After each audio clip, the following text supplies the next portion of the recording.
Hello and welcome. This is Japan, and we are going over the Evolve roster, and we're going to rate them the best way we can. Um, Obviously, there is a lot of people that are kind of like Evolve people. There's people from NXT. So I got what feels like people that are more like permanent down here and not just making a stop. And then there's people like Gallus who's had a few matches, but now that they've been released, I didn't really feel like that I needed to rate them. So we're gonna go our best. And if I have like an extra second on some of these, I have a roster thing pulled up, so I'm gonna have to go back and forth because they separate it by gender, so I'm gonna have to go back and forth and back and forth. So let's start off with Arya Bennett. Obviously, she has. I think she's had two matches. She's been okay. I don't think they've really shown her that much to really get like that understanding of who she is compared to a lot of other women. The women on this roster are just so deep that it's so hard to decide who's going to be what, because it's just that's how it goes with the, just anybody you can think of on this roster has been just stacking up wins and doing a great job. So I think the women's division is very hard to rate. I think Bennett would probably be in D at the moment, but there's still plenty of time. We're only 10 episodes in, so there's a lot of space and time that could change this. Next up, we have Brynlyn Reese. Obviously, I think her being pretty well established like on NXT of being like around that people knew her name. She kind of came down and it's like kind of a step down, but she came in that spot of being, one of the more well-known person. And I think she had pretty solid matches. She's been one of my favorites so far. I think I'd put her up in A. I think she's had some really good matches and she's done some really good stuff. So I really couldn't say much bad about her. Next up, we had Brad Baylor. Now, I would say Brad Baylor is like one of those perfect examples of everything they've been wanting. He's a tag team now, their first faction in NXT, Evolve, and then he was on NXT during their Battle Royale. So honestly, all of that equates to just some really good stuff. I'd probably also put him in A. He's had some good matches, obviously taking some L's in there, but he's had multiple. He's within the Battle Royale and a tag match in NXT. So I think if you add those two things together, that's a really big deal to have. Next up, well, Bryce Donovan, who's also in the Vanity Project with Brad Baylor. I haven't quite vibed with him as much. He's okay, kind of feels like the muscle or whatever, but it's just nothing about him really screams anything, good for me so far. I put him in C. Obviously, there's a lot of time that could change. This is basically just like to get like that what I feel like is going to happen, and then hopefully, maybe by episode 20, if I want to do this again, we could see how it goes. Next up, we have Chantel Monroe. She had a pretty decent hot start, and she's kind of cooled off right now. I think she might be in that, maybe that last spot for the title though, so she might still be up there. I kind of like her character. It's nothing too crazy, but she's doing some pretty solid work out there. I'll put her up in B. Next up, we have I'm trying to remember. Oh, this is Draco Knox. Yeah, I was like, I'm trying to remember off my brain who it is automatically. I'm gonna get him down. I know this. Draco Knox is another one I just don't really care too much about. He doesn't have anything like that I kind of could stick to being like, okay, this is gonna be awesome. Let's see who this is. Let's make sure we give this guy a push. I think he's just kind of a big muscly dude. I think he still needs a little bit of time to cook and see what he's all about. I'll put him up in C because he's had some pretty solid interactions and stuff. So I wouldn't put him any lower, but not necessarily somebody I think is at the top. Next up is Cappuccino Jones. Now this one's kind of a personal one. I think like honestly he's probably around the A situation. Obviously he had some really big matches, first ever main event on the first episode, a lot of stuff like that. But me personally, I think he's just one of the most fun wrestlers out there. I really like his moves. I like the whole coffee gimmick. Everything about him screams honestly being like up there in NXT really fast. I think he would be their best signee. Out of this lot. I think there's like maybe a top three that I can think of. He's definitely up there in that top three altogether. I put him up in an S tier. There's really not been anybody else who's gotten such a big push. Next up is Ice Williams. I want to be honest. I don't even know if he's had a match. I could be wrong, and that's kind of maybe a bad thing if I don't remember if he's had a match. I remember him in the VIP section, but I don't remember any matches from him. So I'm gonna put him in D. Honestly, that could just be me not knowing or not remembering. But if I can't remember, It's probably not that great. Next up is Callie Armstrong. I like her vibe a lot. I think that she's had some really good matches. I think she's going to be the first champion of Evolve. I think she'd be the best choice other than maybe Wendy, just because of who Wendy's been, being like that monster heel. But I think Callie Armstrong has been S tier. I would put her up there. I think obviously she's going to be one of those that I think we're going to talk about for a long time, because I think she's going to get some pretty good, some pretty good traction from all this. Next up, we have Layla Diggs. I feel like she has had better luck on like the NXT live stuff. Like I think she's gotten some pretty decent matches here, but Involve, I think she's not been anything too super crazy. I think she's still on her way up. I would not be surprised if I'm, by episode 20 or whatever, eating my words and she'll be much higher. But I'm gonna put her down in C for the time being. Next up, we have Carly Bright. She was working with Kendall Gray as like that tag team. I personally like her character. She's like the fun, go getter one. I remember some of her matches in NXT too, and I think she's been pretty solid. I'll put her in B. I think she's definitely on the rise, and she's definitely somebody to look out for. Next up, we have Harlem Lewis. They've been using him as like that monster with him and Carter or Carver.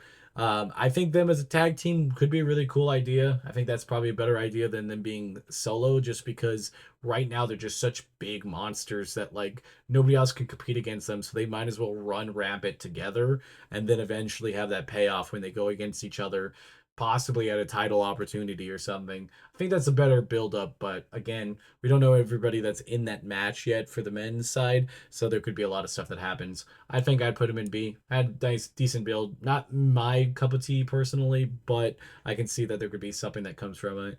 Then we have Kiana Carver. I mean, he's had the hottest start. Like he had squash matches and he just looked good. If Obafemi didn't exist, this man would be on the main roster, or not main, the NXT roster already. That's the only reason why you don't put him up there, is that he's so similar in like his dominancy that if you put him up there, then he's odds all the type of comparison that he's gonna get, which could still work. But I think the best bet is to hold him down here for a little bit, and if Obafemi gets a call up, we could see a lot of stuff change. I put him up in S tier also. Next up is Hayes Jamerson. Honestly, she's had more time in the VIP section than anything else. I don't really feel like they've used her really well, and when they've used her, I don't think she's been anything too crazy. I'm gonna go put her in D. I think she's had two matches too, and it's just she's been kind of a jobber type right now.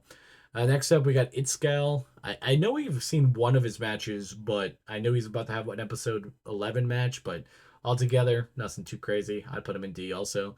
Next up, we have Kendall Gray. I think probably one of the people that had the most NXT matches, and being down here would, like, some people would feel as a demotion, but I think she's really, starting to rebuild her name, and honestly, she'd be a great candidate to win the title. Also, I think altogether, I'd put her up in A. I think she's just been doing really good, a lot of good matches. Next up is Jackson Drake, also part of the Vanity Project. I think having that faction in general has just been really good. He's had a lot of matches, a lot of just being there. I think his stock is pretty solid. I'd put him up in A tier. Not necessarily my gimmick or anything that I personally like, but I still feel like he's there. Next up is Luca. I honestly feel like he's just better suited for the NXT roster. He's already in a faction there, and it kind of feels like he's just wasting a spot down here.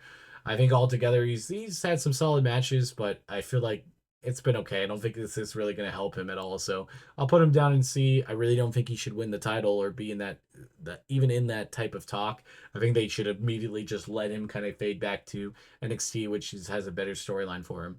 Then we have Jessica Carr, which is Carlax. I thought she was going to be a big monster, but she's kind of just taking L's all the time.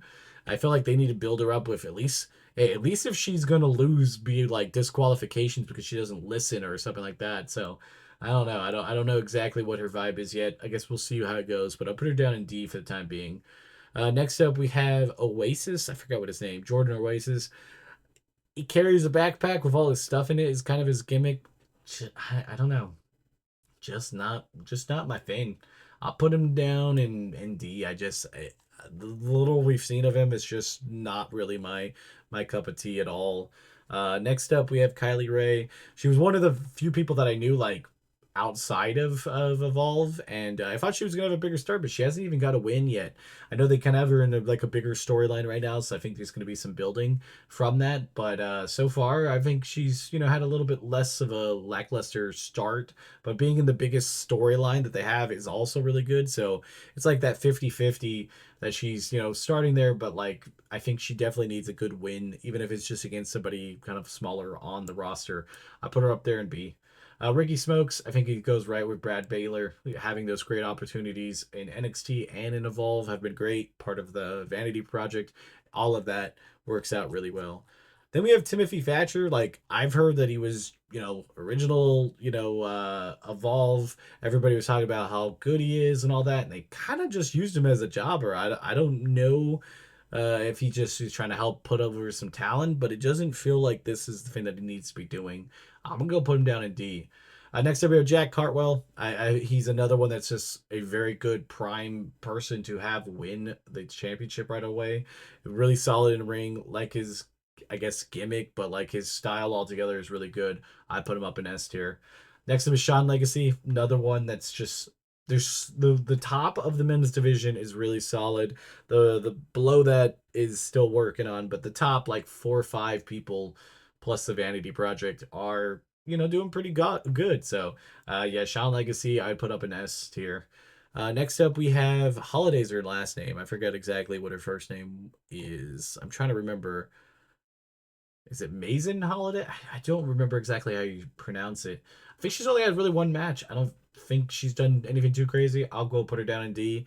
Next up, we have Tate Wilder, another one that I just feel like he was there, but he hasn't had much of anything. There's been a couple other people that's had like one match. I know there was that one tag team that was on episode 9. I didn't put them on there because they're technically like not even on the roster. They're just kind of being used. But I guess it kind of works. Next up, we have Tyson DuPont.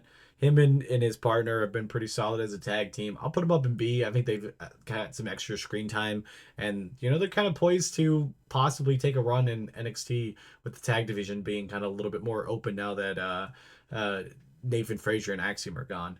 Next up is the real deal, Zeta Steel. I like her a lot. I liked her in Marigold and stuff, but she hasn't quite had the same stuff here.